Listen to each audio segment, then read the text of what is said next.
ગુજરાતીમાં એક બહુ જાણીતી કહેવત છે કે ઉતાવળે આંબા પાકે નહીં, પરંતુ આજના આધુનિક યુગમાં આ કહેવતને એક અલગ નજરિયાથી જોવાની જરૂર છે. આજે આપણા નગરો એક કોન્ક્રીટના મહાનગર બની ગયા છે અને સિમેન્ટના આ જંગલોમાંથી કુદરતી હરિયાળી ગાયબ થઈ રહી છે. પ્રકૃતિને સાચવવાની હવે છેલ્લી વેળા પાકી ગઈ છે. ત્યારે વાત કરીએ દરેક સિઝનમાં જેની આતુરતાથી રાહ જોવાય છે તેવા ફળોના રાજાની. હા, તમે બરાબર સમજ્યા. આપણે વાત કરી રહ્યા છીએ કેરીની. ઉનાળાની સૌથી મોટી અને મીઠી મજા એટલે કેરી. ભલે હવે ઉનાળો વિદાય લઈ રહ્યો હોય, પણ ભારતમાં જ નહીં, દેશ વિદેશમાં પણ કેરીના રસિયાઓની કોઈ કમી નથી. પરંતુ શું તમે ક્યારે એવું વિચાર્યું છે કે ગ્લોબલ વોર્મિંગ અને સતત કપાતા વૃક્ષોને કારણે જો ભવિષ્યમાં કેરીનું ઉત્પાદન સાવ ઘટી જશે તો આપણો ઉનાળો કેવો નીરસ બની જશે? વધતું ઉત્પાદન અને બદલાતા વાતાવરણની ચિંતા વચ્ચે મુંબઈમાં રહેતા મૂળ કચ્છના એક પરિવારે આશાનું નવું કિરણ બતાવ્યું છે અને એક નવી અનોખી પહેલ કરી છે. મુંબઈ જેવા ધમધમતા મહાનગરમાં જ્યાં માણસને રહેવા માટે પણ જગ્યા માટે ખૂબ જ સંઘર્ષ કરવો પડે છે, ત્યાં આ કચ્છી પરિવારે પોતાના જ ઘરમાં આંબા ઉગાડ્યા છે. એટલું જ નહીં, તેઓ પોતાના હાથે વાવેલા આંબાની ઓર્ગેનિક કેરીનો સ્વાદ પણ માણી રહ્યા છે. આખરે કોન્ક્રીટના આ જંગલમાં આ શક્ય કમાલ કેવી રીતે બની શકી? શું તમે પણ તમારા ઘરમાં આંબો ઉગાડી શકો ખરા? તમને પણ તમારા આંબાની કેરી ખાવી છે અને બીજાને ખવડાવી છે? તો કેવી રીતે ખવડાવશો? કેવી રીતે તમારો આંબો તમે ઉગાડશો? એ વાત જાણીએ આ ખાસ અહેવાલમાં. મુંબઈ સમાચાર આજે તમારી સાથે તમારી પાસે એક નવો એપિસોડ લઈને આવ્યું છું. આ એપિસોડ બીજા બધી સિરીઝ અને વિડીયોઝ કરતા અલગ છે. કેવી રીતે અલગ છે? તો કેરીની સિઝન ઓલમોસ્ટ પતી ગઈ છે. હજી ગુજરાતમાં થોડી કેસર કેરી આવી રહી છે, તોતાપુરી કેરી હજી માર્કેટમાં આવી રહી છે, પણ ઘણી બધી કેરી આંબા વચ્ચે આજે અમે એક એવા ભાઈ સાથે હું તમને મળવાની છું જે ભાઈ કેરી પ્રેમી તો છે જ. ગુજરાતી તરીકે કેરીને પ્રેમ કરવો, ફળોના રાજા સાથે પ્રેમ કરવો, એ તો એમણે ગળથૂથીમાં પામ્યું જ છે, પણ આવનારી જનરેશન પણ આ કેરીના પ્રેમને વળગી રહે. કેરી ફળોનો રાજા શું કામ કહેવાય છે, આ વાત લોકો આવનારી જનરેશન સમજી શકે તે માટે તેઓ શું કરે છે, કંઈક ખાસ કરે છે. હું તમને નથી કહી રહી કે શું કરે છે, આપણે તેમની પાસેથી જ જાણીએ કે તેઓ શું કરે છે. તો મળીએ શ્રેણિકભાઈ ગળાને. હેલો. કેમ છો? હું મજામાં, તમે કેમ છો? આવનારી જનરેશનને, આવનારી એટલે કે મારા પછીની જનરેશનને, તમે તો ખૂબ મોટા છો, એમને કેરીનું સ્વાદ મળી રહે તે માટે મુંબઈ જેવા સિટીમાં તમે કેરીનો છોડ ઉગાડો છો, લોકો પાસેથી ગોટલી મગાવો છો. આટલો સરસ વિચાર મુંબઈ જેવી સિટીમાં રહીને તમને આવ્યો કેવી રીતે? સૌથી પહેલો પ્રશ્ન. તો એમ તો કુદરત પ્રેમી અમે બાળપણથી છીએ. મમ્મી હંમેશા ગાર્ડનિંગ ઘણું કરતા હતા અને એનાથી જ મારામાં પણ ગાર્ડનિંગ અને ગ્રીન હેન્ડ્સ અને ગ્રીન ફિંગર્સ આવ્યા છે.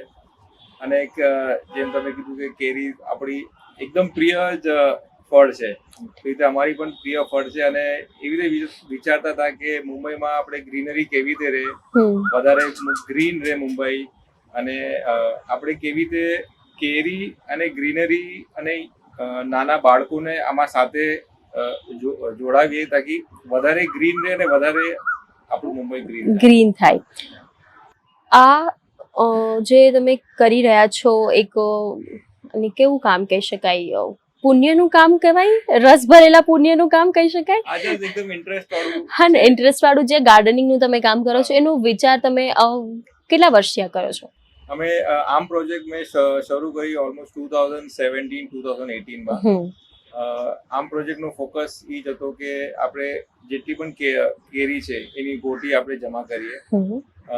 ગોટી ઉગાડવા માટે આપણે દૂધની થેલી પણ જમા કરીએ, જે જનરલી 100% દૂધની થેલી યુઝ થયા પછી કચરામાં જ જાય. તો આપણે એવો વિચારતો કે આપણે દૂધની થેલી યુઝ કરી શકીએ એટલી જ એની 2 કે 3 વાર યુઝ થાય એ કચરામાં જાય એની પહેલા. અને આંબાની ગોટી આપણે દૂધની થેલીમાં વાવીએ, એના નાના છોડ બનાવીએ અને પછી થ્રુ સોશિયલ મીડિયા અને વોટ્સએપ આપણે એને ડિસ્ટ્રીબ્યુટ કરીએ, જેને પણ આપણે ફ્રીમાં જ બધા આંબાની બધા છોડ ડિસ્ટ્રીબ્યુટ કરીએ છીએ. અને જ્યાં જગ્યા મળે બોમ્બેની સિટીમાં, એની બિલ્ડિંગ્સમાં, સોસાયટીઝમાં, ત્યાં એ મેંગોના સેપલિંગ્સ પ્લાન્ટ કરી શકે. એટલે અમારે ગોટલી કેરી પૂરેપૂરી ખાઈ અને ગોટલી સાફ થઈ જાય ત્યાં સુધી, સફેદ ન થઈ જાય ત્યાં સુધી ગોટલી ખાઈ અને પછી તમને ક્લીન કરીને આપવાની. હા. અને તમે એમાંથી અમને એક આખો આંબો ઉગાડીને આપશો. કેટલો થોટફુલ વિચાર છે કે હું તો કેરી ખાવા છું, મારા બાળકોના બાળકો પણ કેરી ખાવા જોઈએ. વાવ, આટલો સરસ વિચાર તમે આવ્યો. મુંબઈ જેવા સિટીમાં તમારી પાસે આ ગાર્ડન હોમ છે, pant house, I can say, can I સે પેન્ટ હાઉસ, ટેરેસ ગાર્ડન જેવું તમારી પાસે છે. તો આ ટેરેસ ગાર્ડન ની સુવિધામાં તમે કેરી ઉગાડો છો. આખી પ્રોસેસ કેવી રીતે કરો છો? કેરી તમારી પાસે ગોટલી આવી ગઈ પછી કેવી રીતે પ્રોસેસ ચાલુ કરો? હમણાં આપણે એક ઇન્સ્ટાગ્રામ પર મેસેજ પોસ્ટ કરીએ, હમ. પ્લસ વોટ્સએપ થ્રુ એક મેસેજ બનાવીએ. જે વોટ્સએપનો જે પાવર છે ઇન્ડિયામાં, એ આખો મેસેજ એટલા બધા ઇન્ડિવિજ્યુઅલ ડિફરન્ટ ગ્રુપ્સમાં ફરી જાય છે. એનાથી અમે કસ્ટમર એટલે જેટલા પણ યુઝર્સ છે બધાને કહીએ કે તમે કેરી ખાયા પછી એ ધોઈને અને સુકાવીને અમને કેરી પહોંચાડો. આપણે એક એડ્રેસ આપી દઈએ, એ લોકો કેરીના સીડ્સ બધા મેંગો સીડ્સ પહોંચાડે. સિમિલરલી અમે દૂધની થેલીઓ પણ જમા કરીએ, કારણ કે એવરી યર અમે ઓલમોસ્ટ 500 to 2000 ની વચ્ચે મેંગો સેપલિંગ્સ બનાવીએ છીએ અને ડિસ્ટ્રીબ્યુટ કરીએ છીએ. તો ડિપેન્ડિંગ ઓન નંબર ઓફ કેટલી ગોટીઓ આવે અને થેલીઓ આવે એના હિસાબે ફ્લુઇડ હોય છે. તો અમે બધા પાસેથી ગોટીઓ લઈએ, દૂધની થેલી પણ લઈએ અને પછી અમે માટી અને ખાતર નાખીને એની આખી સેપલિંગ બનાવીએ. સેપલિંગને બનતા ઓલમોસ્ટ 2 મહિના જેવું થાય અને થોડા મોટા થઈ જાય અને જે વરસાદની સિઝન આવે મિડવે પછી અમે બધાને ડિસ્ટ્રીબ્યુટ કરો. તો તમે થેલી મગાવી લો, ગોટલી મગાવી લો, પણ એને ઉગાડવા માટે માટી, ખાતર અને સમય, સૌથી ઇમ્પોર્ટન્ટ તમારો કિંમતી સમય, આ ત્રણેય વસ્તુ તમે આપો છો. તો માટી અને ખાતર કેવી રીતે અરેન્જ કરો છો? અને આઈ એમ શ્યોર થોડો ભલે પણ ખર્ચો તો થતો જ હશે. હા, માટી ને ખાતરનો ખર્ચો થાય, પણ એ અમે જ એઝ અ પ્રકૃતિ માટે કરી શકે, ગ્રીનરી વધારવા માટે એ ખર્ચો અમે જ કરી લે છો. આજકાલ મુંબઈમાં સ્પેશિયલી લોકોના ઘર નાના થતા જાય છે હવે. એના કારણે જો કોઈ ઈચ્છે તો પણ ગાર્ડનિંગ ઘરમાં ન કરી શકે. જેમ મને કરવું છે પણ મારા ઘર નાનું હોવાને કારણે હું ન જ કરી શકું. તો લોકો પોતાના ઘરે નાનું નાનું કંઈ ઉગાડી શકે એવી કોઈ ટિપ્સ તમારી પાસે? તમે એટલું સરસ કર્યું છે તો તમે એમ જસ્ટ નોટિસ કરશો, જનરલી બિલ્ડિંગ્સમાં બધા પાસે કોઈ ગ્રીલ હોય, કોઈ બાલ્કની હોય કે નાની એવી પણ વિન્ડો પાસે પણ જગ્યા હોય. જેને રસ હોય એને બહુ બધા સિમ્પલ પ્લાન્ટ્સ છે, ઘણા બધા છે જે ઉગાવી શકે. ફોર એક્ઝામ્પલ મેંગોનું પણ ઝાડ એટલીસ્ટ 3 વર્ષ 4 વર્ષ સુધી તમે એની 3 ફૂટ 4 ફૂટ જ હાઈટ થાય. અચ્છા. તો એ પણ તમે ઘરે ઉગાવી શકો. ઓકે, તો જ્યાં સુધી નાનું હોય ત્યાં સુધી ઘરે ઉગાડી તો શકાય, પછી ભલે એને તમે બીજી કોઈ જગ્યાએ બિલ્ડિંગના એરિયામાં કે ક્યાંય શિફ્ટ કરી શકો ગાર્ડનમાં, તેટલું તો ઘરે ઉગાડી જ શકાય. વાવ. લોકો તમારી પાસેથી પ્લાન્ટ્સ લઈ જાય છે, તમે એમને ફ્રીમાં આપો છો પ્લાન્ટ્સ, તમે કંઈ પણ લેતા નથી, ફ્રી ઓફ કોસ્ટ આપો છો. પછી તેઓ કોઈ જગ્યાએ ઉગાડે છે, એવું કોઈ તમારી સાથેનો ખાસ એક્સપિરિયન્સ થયો હોય? એમાં ઘણા અનુભવ છે. ઘણા જણ ઘરે લઈ જાય, ઘરે એના બાળકો હોય કે કઝિન્સ હોય કે એ લોકોને આપે ને એ લોકો ધ્યાન રાખે. ઘણી વાર એવું થઈ ગયું, એ લોકો ધ્યાન, બાળકો છે ક્યારે વધારે પાણી આપી દીધું કે એની લાઈફ સાયકલ જલ્દી ખતમ થઈ ગઈ, તો એ લોકો પાછું ફરીથી આવે છે માંગવા કે હજી છે તમારી પાસે. તો એનાથી ખબર પડે છે કે એ લોકો એફર્ટ નાખે છે આ પ્રોસેસમાં. ખાલી તમે એકલા જ એફર્ટ નથી નાખતા, સામેવાળો પણ એફર્ટ્સ નાખીને ફરીથી તમારી પાસે આવે છે. ગવર્મેન્ટ, બીએમસી કોઈ પણ રીતે આમાં હેલ્પફુલ થાય છે તો તમને એવું લાગે છે કે તેમણે કોઈક રીતે ઇન્વોલ્વ થવું જોઈએ વધારે સિટીને ગ્રીન બનાવવા માટે? ડેફિનેટલી આ બીએમસી નો આમાં બહુ જ ઇમ્પોર્ટન્ટ રોલ બીએમસી પ્લે કરી શકે ટુ મુંબઈને ગ્રીન બનાવવા, કારણ કે બધું જ એના જ કંટ્રોલમાં છે. તો નવા ટ્રીઝ, નવા પ્લાન્ટ્સ અને ટ્રીઝમાં બહુ ફરક છે. બીએમસી વધારે ને વધારે ટ્રીઝ ઉગાવે, એનાથી જ મુંબઈ ગ્રીન રહેશે અને એનાથી જ બધું એન્વાયરમેન્ટ સારું રહેશે. આ તમે અહીંયા ઘણા બધા આંબા ઉગાડ્યા છે, હજી ઘણા બધા આંબા એક વેત જેટલા જ થયા છે, પણ આ એક આંબો છે જે સખત મોટો થયો છે. અને કેટલા ટાઈમ પહેલા ઉગાડ્યો તો એનામાં કેરી આવી કે નહીં? તો આ આંબાનો ઝાડ અમે ઓલમોસ્ટ આઈ થિંક 2018 કે 2019માં વાવ્યો હતો અને ત્યારથી આપણે એને અહીંયા જ રાખ્યો છે અને આ વર્ષે ઘણા જ બધા મોર હતા આમાં પણ એમાંથી વેધર ચેન્જીસના લીધે અને વરસાદના લીધે લાસ્ટમાં અમને 3 કેરી આમાં આવી. ઓહ વાવ, એકદમ ફૂલ સાઈઝની તોતાપુરીનો ઝાડ છે અચ્છા, અને ઓલમોસ્ટ હાથના સાઈઝ જેટલી મોટી 3 કેરીઓ આમાં આવી. તો આ તોતા કેરીનું ઝાડ છે. હવે ગોટલી બધા મોકલતા હશે તો મારા ઘરે કેસર હોય, હાફૂસ હોય, તોતાપુરી, બધી કેરી આઈ એમ શ્યોર ગોટલી લોકો મિક્સ કરીને જ મોકલતા હશે અને તમે એને ઉગાવો ત્યારે તમને પણ ન ખબર હોય કે આ કયો આંબો છે, તો લોકોને બી ક્યારે ડિમાન્ડ થઈ છે કે નહીં મને આ સ્પેસિફિક જ જોઈએ છે? આવે લોકોની રિક્વેસ્ટ કે અમને પર્ટિક્યુલર ટાઈપનો આંબો જોઈએ છે પણ આપણે એવી રીતે સેગ્રીગેટ નથી કરતા અને મિક્સમાં આવે છે અને આપણે મિક્સમાં જ બધાને આપીએ છે. તો આપણને એક સરપ્રાઈઝ છે ને કે તમારે 5 વર્ષ સુધી રાહ જોવાની કે આમાં કઈ કેરી આવશે. એની પણ એક અલગ મજા છે. અને 5 વર્ષ સુધી રાહ જોવી અલગ મજા તો છે જ. વાવ, ઘણા બધા ઝાડ છે, ઘણા બધા ફ્રૂટ્સ છે, પણ આંબો જ કેમ તમે ચૂઝ કર્યો વાવવા માટે? આંબો એવો ફળ છે કે બધા આખી વર્ષ રાહ જોવે એની કે ક્યારે કેરીની સીઝન આવશે અને ક્યારે આપણે આંબા ખાશું. હવે તમે જો કે બીજા બધા fruit generally through out the year મળે છે પણ આંબો એવો એક ફળ છે જે સૌથી પ્રિય બધાને, કિંગ ઓફ ફ્રૂટ્સ પણ કહેવાય. અને એમાં આપણે મુંબઈમાં છીએ તો આપણી આજુબાજુમાં આફૂસ અને અલ્ફાન્સો મેંગોઝ અવેલેબલ છે જેનાથી જે સૌથી સ્વાદિષ્ટ ફ્રૂટ છે એ આપણને લકીલી અહીંયા બહુ ઇઝીલી એક્સેસેબલ છે.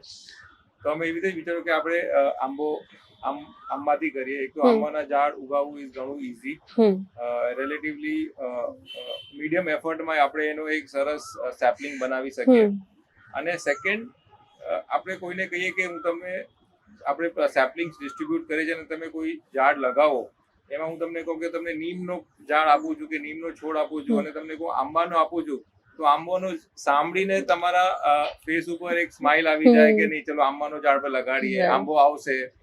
ભલે આંબાને આવતા વર્ષ અને ટાઈમ લાગશે પણ તમારો કે મેં આંબાનો ઝાડ લગાડ્યો કારણ કે તમારો પ્રિય ફ્રૂટ છે તો એની સાથે તમે બહુ સરસ રીતે કનેક્ટ કરી નાખો ઝાડ સાથે અને પછી એનું ટેક કેર પણ તમે એ જ રીતે કરશો. બરાબર. દેશમાં જાય તો કે ને આપણા આંબાની કેરી છે, હા એ મીઠી જ હશે, એ લોકોને જે વિશ્વાસ હોય એ બરાબર છે. આઈ અન્ડરસ્ટેન્ડ. દેશમાંથી પણ સમજો કોઈ આવે ક્યારે ભલે 10 હોય કેરી આવી હોય તો એ બધાને એક એક તો આપે મારા ઘરની કેરી છે. હા, ભલે એક એક આવે પણ તમે ચાખો મારા ઘરની, મારી કેરી છે એ આંબો. રાઈટ. સો થોટફુલ. કેટલો સરસ વિચાર. તમે પોતે બિઝનેસમેન છો અને છતાં પણ આંબા માટે, આની માટે ટાઈમ ઘણો બધો એમ શ્યોર આપવો પડતો હશે. ક્યારેય તમને એવું થયું કે ઘણો બધો ટાઈમ મારો આમાં જાય છે અને મારે આ મૂકી દેવું જોઈએ, એવું ક્યારેય વિચાર આવ્યો? આમાં તો એવું છે કે આ એકદમ ઇન્ટરેસ્ટ અને પ્રિય વસ્તુ છે તો આમાં જેટલો ટાઈમ નાખીએ એમાં એટલી મજા અને આનંદ આવે છે. તો આમાં જરાય ક્યારે એવું લાગતું નથી કે હજી વધારે ને વધારે અને કેવી રીતે હજી આપણે મુંબઈને વધારે ગ્રીન કરી શકીએ જ્યાં આપણે રહીએ છીએ અને આને હજી વધારી શકાય. રાઈટ. ગાર્ડનિંગ એક પ્રકારની થેરેપી છે એવું કહી શકાય કે તમે એકદમ શાંતિથી તમારું કામ કરો અને કોઈકને બેબીની જેમ તમે એને સાચો અને એને મોટા થતા જોવો, એક હેપીનેસ તો મળે જ છે. અને ગાર્ડનિંગમાં એકદમ બહુ મેડિટેટિવ એક્સપિરિયન્સ છે. રાઈટ. અને જે પણ ગાર્ડનિંગ કરતો હોય હંમેશા તમે જ્યારે ગાર્ડનિંગ કરતો હોય એકદમ બહુ હેપી ગાર્ડનર કહેવાય. એને હંમેશામાં આનંદ જ આવે અને તમે જ્યારે ફૂલ ખીલતા જુઓ કે સરસ રીતે ઝાડ વિકસી રહ્યો છે તો બહુ તમને આનંદ અને બહુ મજા આવે. મજા જ આવે. વાહ, ખૂબ સરસ વાતો કરી આપણે શ્રેણિકભાઈ સાથે. તમને પણ જો આમ સહેજ મન થઈ ગયું કે હજી ગોટલી પડી છે, ગોટલીનો મુખવાસ નથી કરી નાખ્યો અને 2-3 ગોટલી પડી છે અને મને પણ જોઈએ છે કે મારા છોકરાના છોકરાઓ આંબો ખાય, હું પણ એવું ગર્વથી કહી શકું કે આપણો આંબો છે, તો હું આમનો ડિસ્ક્રિપ્શન, ઇન્ફોર્મેશન, આંબો, કેરી કેવી રીતે મળશે અને કેરી તમે કેવી રીતે મોકલાવી શકશો, આ બધું જ હું તમને ડિસ્ક્રિપ્શનમાં આપી દઈશ. તો તમે જરૂરથી કોન્ટેક્ટ કરજો. તમે અમને પણ કોન્ટેક્ટ કરી શકો છો, અમે પણ તમને રસ્તો જરૂરથી બતાવશું. હું ચાંદની, કેમેરામેન રમેશ કોદળેકર સાથે. Thank you. જો મન હોય અને થોડી કાળજી રાખવામાં આવે તો મુંબઈ જેવા શહેરમાં પણ હરિયાળી અને પોતાના આંબાની કેરીનું સપનું સાકાર થઈ જ શકે.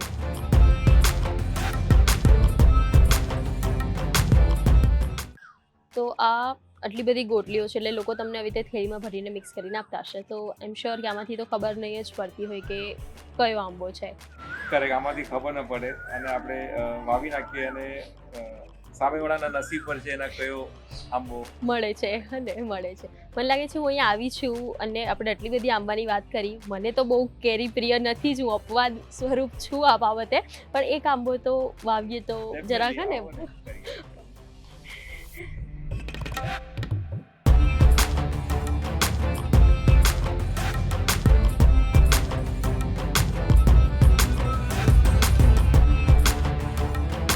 અગર કોઈને ઘરે વાવવો હોય તો કેટલું ઊંડું આપણે વાવવું જોઈએ, એક ખાડો ખોદવો જોઈએ? એટલીસ્ટ આખી ગોટી અંદર જવી જોઈએ, એટલી ડીપ જોઈએ અને ઉપર અડધો અને 1 ઇંચ સુધી માટી હોય તો વધારે સારું. અચ્છા. અને આની જે ઓરિએન્ટેશન હોય, જેવી રીતે આંબો આપણે નોર્મલી પકડીએ તો એવી જ ઓરિએન્ટેશનમાં આંબાની ગોટી વાવવાની. ઓકે, આટલું ઇનફ છે? હજી કરું થોડું નાખીને તમે ખ્યાલ આવે. અચ્છા, ઓકે, ચેક કરી દેશે. ના, હજી કરવું પડશે ને, નહીતર આવશે નહીં ઉપર.